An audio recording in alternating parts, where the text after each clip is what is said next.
pendidikan pun harus mengalami transformasi yang begitu cepat, mengalami perubahan yang begitu masif.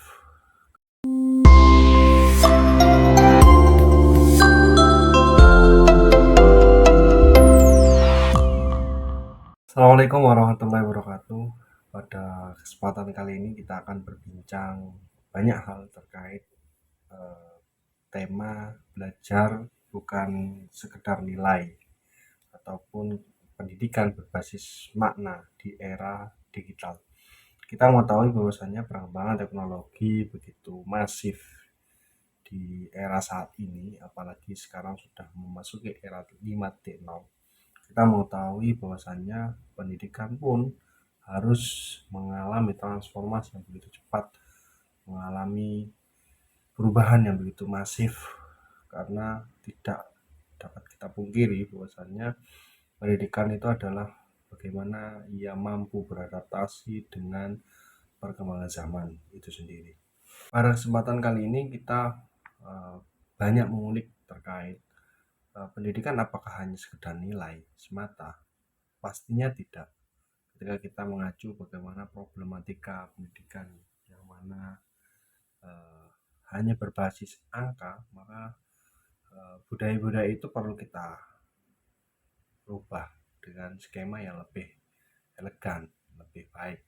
Karena status ranking ataupun nilai ujian, rapot merah itu apakah itu menjadi patokan kualitas anak?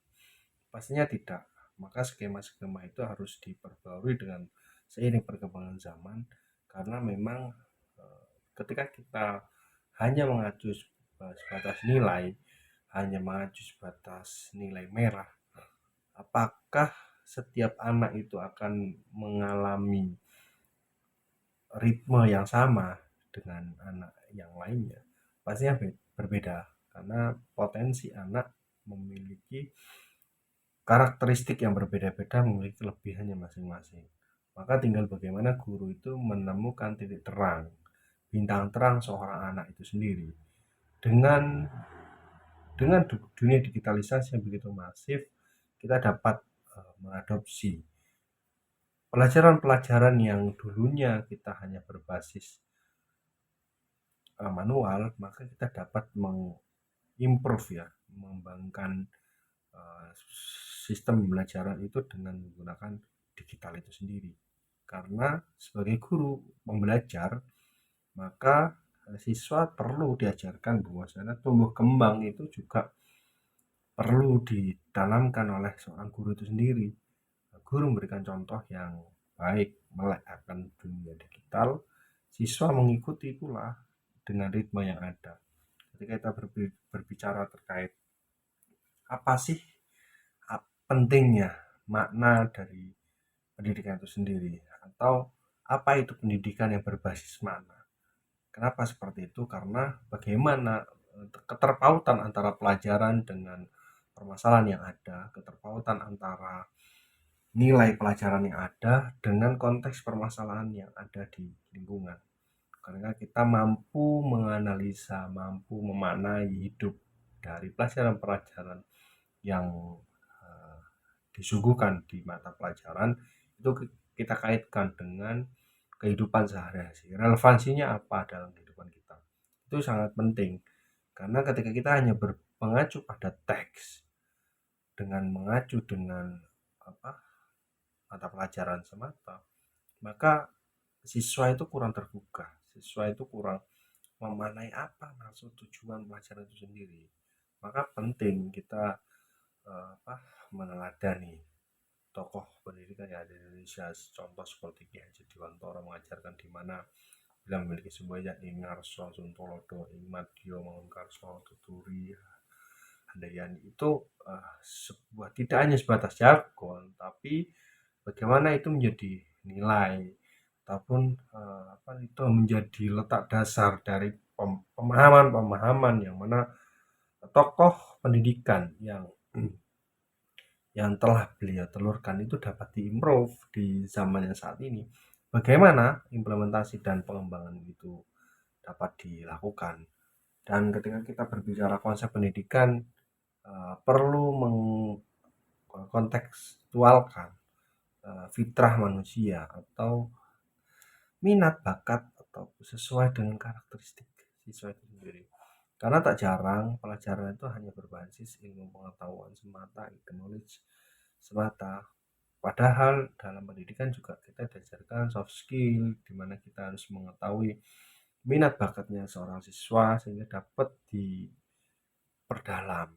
Ketika anak itu suka menggambar, difasilitasi dengan ekstra menggambar, anak itu suka bernyanyi, difasilitasi dengan musik, anak itu suka dengan tenaganya atau mungkin suka dengan hal-hal yang berbau fisik, mungkin bisa sepak bola atau mungkin bisa atlet dan sebagainya, itu dapat terfasilitasi karena setiap anak tidak hanya diajarkan dia untuk berpikir semata, tapi bagaimana ia mengimprove dirinya untuk menjadi lebih baik versi mereka. Karena ketika itu ditekuni, ada kisah di mana seorang anak perempuan di salah satu daerah, dia selalu juara juara menggambar, bahkan dia diakui di tingkat nasional, dan itu menjadi poin penting ketika dia harus dihadapkan dunia perkuliahan, dihadapkan dunia kerja, ketika di mana kreativitas anak itu dipatahkan dengan dia harus mengikuti ritme dari kualifikasi atas lowongan pekerjaan, dia kualifikasi antara perkuliahan yang tidak sesuai dengan dia, maka kreativitas yang dia dibangun sejak kecil, suka menggambar, suka mewarnai, mengikuti lomba menggambar dan sebagainya, tidak terfasilitasi, maka ia akan mati tumbuh kembang kreativitas dan kemampuannya. Itu harus diperhatikan di dunia perkuliahan, apalagi dunia profesi. Apakah minat bakat itu dapat dikembangkan secara maksimal? Pastinya bisa. Bagaimana ia menemukan circle yang pas, bagaimana ia menemukan uh, koneksi ya, bagaimana ia berteman dengan orang-orang yang mampu mendukungnya. Itu menjadi nilai poin di mana ia mampu mengimprove ya, atau uh, dari skema minat bakat yang ia selama ini tekuni dapat ia ambil hikmah-hikmahnya, dapat ia ambil sisi pelajaran. Bahkan ketika kita fokus dari apa yang ia sukai, dia gemari, dia minati, maka itu akan menjadi income tersendiri ketika kita fokus dan ketika kita memiliki orientasi jangka panjang, bukan hanya sebatas nilai. Dan itu menjadi titik poin di mana pendidikan tidak boleh memutuskan rasa ingin tahu dari seorang siswa itu sendiri. Karena semakin siswa atau seseorang itu mendalami rasa ingin tahunya, ketika ia menekuni suatu hal, semisal dia suka menggambar, keingintahuannya sangat tinggi untuk bagaimana saya memperbaiki kualitas menggambar saya, kualitas mewarnai saya, kualitas eh, goresan tinta saya dan sebagainya, itu menumbuhkan rasa ingin tahu mereka sehingga ia mampu mengembangkan atas keinginannya tanpa ada unsur keterpaksaan dari orang tua, dari unsur keterpaksaan dari guru, dan dari lingkungannya. Ketika ia mampu mengembangkan itu, maka itu akan menjadi expert di dunianya. Dimana mengacu pada peran guru, dimana guru mampu memfasilitasi ya, membimbing terkait pemaknaan-pemaknaan hidup, tidak hanya sebatas nilai, tidak hanya sebatas ilmu pengetahuan semata, bagaimana ia mampu mengkorelasikan, dapat menginspirasi siswanya, dapat memberikan contoh, dapat memberikan teladan. Ketika guru-guru itu mampu memberikan satu role model atau karakter yang mampu ditanamkan setiap hari, diperlihatkan di siswa sehingga siswa itu mampu terbentuk karakter menjadi lebih baik.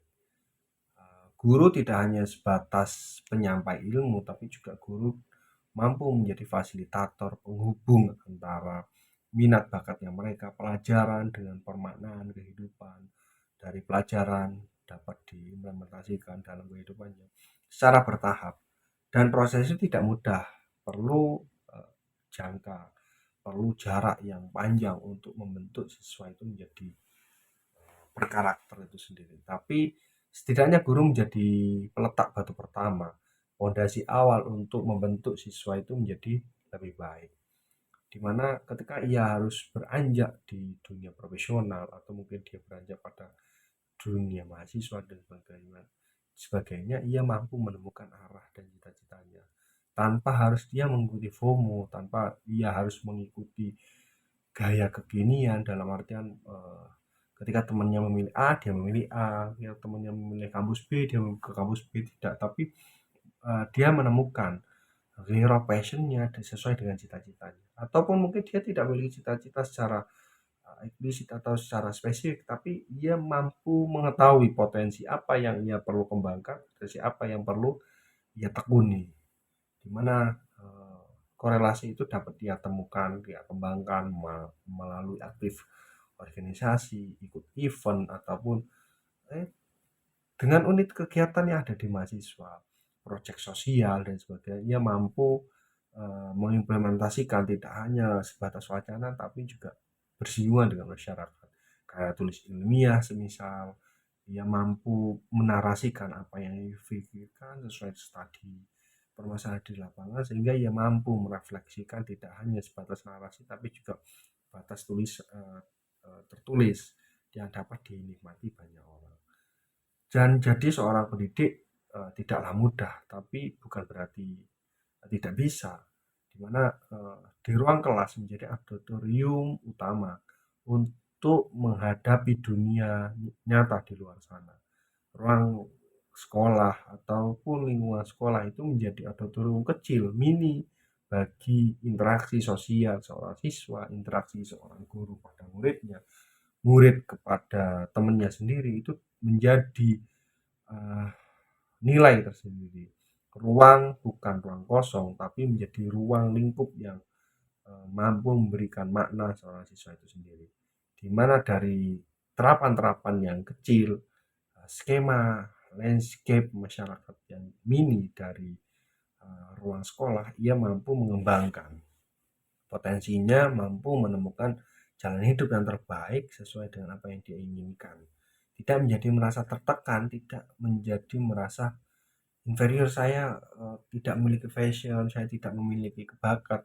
Tidak seperti itu, karena menemukan hal tersebut itu ada banyak cara dan bahkan dimudahkan akan adanya dunia digitalisasi itu sendiri. Dengan belajar berbasis permainan itu, kita dapat memberikan makna terkait bagaimana pentingnya seorang siswa mempelajari hal tersebut, bagaimana pentingnya seorang guru dapat mengkorelasikan pendidikan yang ada atau pelajaran yang ada di sekolah ataupun dosen yang ada di kelas pun sama, dapat mengkorelasikan, dia mampu menemukan solusi atas jawabannya, mampu memecahkan permasalahan yang ada di lingkungan masyarakat, sehingga mampu mengkoneksikan antara pelajaran yang ada ia dapatkan di lingkungan sekolah dapat diimplementasikan pada lingkungan masyarakat. Ia mampu mengasah pemikirannya, bagaimana pemikiran yang selama ini terkungkung oleh teori, oleh buku, ia mampu pecah, mampu ia implementasikan pada masyarakat dan mampu memberikan impact. Dan itu tidak mudah, perlu latihan-latihan yang terus, ia memiliki tempat, ia memiliki relasi, ia memiliki jaringan. Dengan itu dia mampu mengasah menjadi lebih baik, sehingga korelasinya antara ilmu pengetahuan dan kehidupan di masyarakat menjadi terarah dan terukur dan memberikan impact pastinya menjadi lebih baik. Mungkin itu untuk diskusi pada kesempatan kali ini, semoga bermanfaat dari saya. Terima kasih.